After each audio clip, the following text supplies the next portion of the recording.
જામનગરની famous shop Patel fashion જામનગરમાં આપનું હાર્દિક સ્વાગત છે મારી બહેનો. રિપીટ ટુ રિપીટ અમે કોટ સેટ કરી રહ્યા છે ને એ પણ મારી બહેનો ડેનીમમાં ને એ પણ મારી બહેનો એમ્બ્રોઇડરી વર્કના ટચઅપ સાથે કોલર બટન સ્ટેન્ડ નેક સાથે અને સ્લિમ બોડીવાળા બહેનો માટે M2 સાઇઝમાં કૂણું મખમલ જેવું હેવી ડેનિમ કાપડ રહેવાનું છે. અને એ પણ મારી બહેનો 3/4 સ્લીવમાં પણ આ રીતની બટન પેટર્ન મળી રહેવાની છે.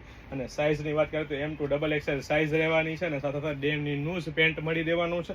સોફ્ટ ડેનિમ કાપડ રહેવાનું છે. બંને સાઈડ આઈફોન રાખવા માટેના બંને સાઈડના પોકેટ આપેલા છે અને સાથે સાથે ડેનિમનું કૂણું મખમલ જેવું ડેનિમ કાપડ રહેવાનું છે. એટલે કે પ્રીમિયમ ક્વોલિટી રહેવાની છે, પ્રીમિયમ બ્રાન્ડ રહેવાની છે ને ટ્રસ્ટેબલ શોપ એટલે પટેલ ફેશન જામનગર. અને એ પણ મારી બહેનો લેડીઝ વેરમાં A to Z વસ્તુ એકદમ રીઝનેબલ પ્રાઇસમાં આપી દેવાની છે. તો ફટાફટ અમારી શોપ પટેલ ફેશન જામનગરની વિઝિટ કરો અને ખરીદીનો આનંદ માણો અથવા સ્ક્રીનશોટ લઈને આપણો ઓર્ડર બુક કરાવી શકો છો. વેરાયટી કલેક્શન ઢગલા બંધ છે મારી બહેનો, ફક્ત ને ફક્ત હાઇલાઇટેડ વિડીયો છે. જય શ્રી કૃષ્ણ.